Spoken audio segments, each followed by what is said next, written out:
다음은 교통사고 이야기인데요. 이것도 영상 보면서 설명을 드리겠습니다. 대형 화물차와 SUV 차량이 나란히 도로를 달리고 있습니다. 2차로를 달리던 화물차가 우측 깜빡이를 켜더니 차선을 옮기는데요. 바로 옆에 있던 SUV 차량을 밀어붙이더니 끝내 부딪힙니다. 화물차와 도로 경계석 사이에 끼인 SUV 차량은 크게 휘청이더니 사고 충격으로 3m 높이의 영산강 하구 뚝길로 튕겨져 나갑니다. 조금만 더 밀려났다면 북 건너 아파트 단지까지 덮칠 위험천만한 상황이었습니다. 정신을 차리고 보니까 올라와져 있었으니까 너무 정신이 없으니까 지금도 깜짝깜짝 놀란다니까요. 너무 아찔했어요. 자, 황당합니다. 자, 밑그림으로 다시 한번 좀 볼 수 있을까요? 저 사고 장면. 저 SUV 운전자는 얼마나 황당하겠습니까? 지금 깜빡이 켜고 아마 못 본 것 같기도 하고요. 트럭이 워낙 크고 사각지대가 넓기 때문에 저 차를 못 본 것 같습니다. 그런데 어쨌든 저 차는 저렇게 굉장히 위험한 상황이에요. 저걸 넘어가 버리면 아파트 단지라는 거 아니에요? 굉장히 큰 사고가 난 건데 저 트럭은 그냥 간 거예요. 누가 봐도 뺑소니거든요.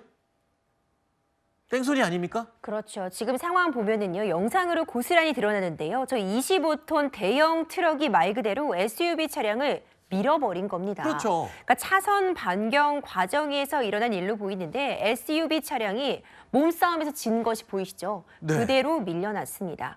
문제는요, 이 25톤 대형 트럭은 이 사고를 인지하지 못했다고 현재 주장을 하고 있고 네. 그대로 사고 후에 그 어떤 조치도 하지 않고 갈 길을 간 겁니다. 잠시만요. 그러면 인지를 못했다고 하면 뺑소니가 안 될 수도 있다는 말씀이신 건가요? 그렇습니다. 이 뺑소니라고 하는 건 네. 사고가 났는데 제대로 된 사고 후에 조치를 하지 않고 특히 인명피해가 났을 때 이 인명에 대한 구조를 하지 않고 그냥 자리를 뜨게 되면 그렇죠. 그때 굉장히 높은 수준으로 다른 교통사고보다 더 처벌이 되게 되는 건데요.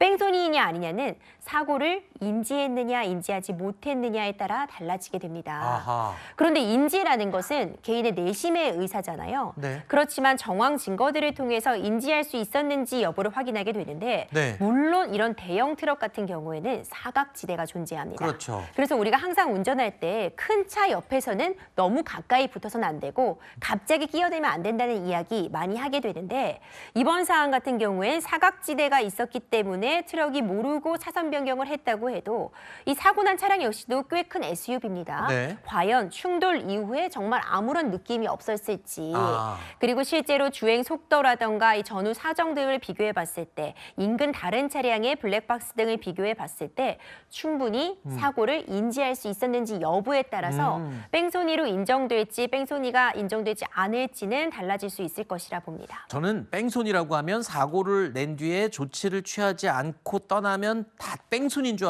알았는데 지금 설명을 듣고 보니까 사고를 인지하지 못하고 갔을 경우에는 뺑소니가 안 될 수도 있다. 단 지금 말씀대로라면 끝까지 난 끝까지 몰랐어요. 아무리 우겨도 정황적으로 봤을 때 인지하기 충분했다라고 만약에 법원에서 판단을 한다면 뺑소니가 될 수도 있다는 말씀이신 거죠? 그럼요. 실제로 재판에서 이 부분이 굉장히 치열하게 다퉈지기도 아하. 하는데요. 과연 내가 양쪽에 있는 사이드 미러라던가 이런 전방 주의 의무를 다 했을 때 그 사람, 그 사고 지점이 보이느냐 안 보이냐까지도 쟁점이 되어 실제로 시연을 한다거나 하는 경우들도 있습니다. 근데 이번 사안 같은 경우에는 워낙 지금 밝은 대낮으로 네. 보이죠. 시야 확보 같은 게 어려운 상황은 아닌 것 같으나 네. 이 사각지대에서 어느 정도 이 차량이 보였는지 네. 그리고 충돌 이후에 어느 정도 충격이 있었는지에 따라 달라 보이는데 적어도 이런 부분을 전혀 인지하지 못했을까는 좀 의문이 남습니다. 저 차는 지금 폐차 수준으로 망가졌다고 하고 운전자는 괜찮습니까? 운전자도 치료를 요한 상태라고 합니다. 정말 그렇군요. 저만하기 당황한 상황인데 SUV는 정말 크게 부서졌다고 하거든요. 네, 네. 이런 부분들을 보자면 언제나 운전할 때는 알겠습니다. 조심 또 조심해야 될 것 같습니다.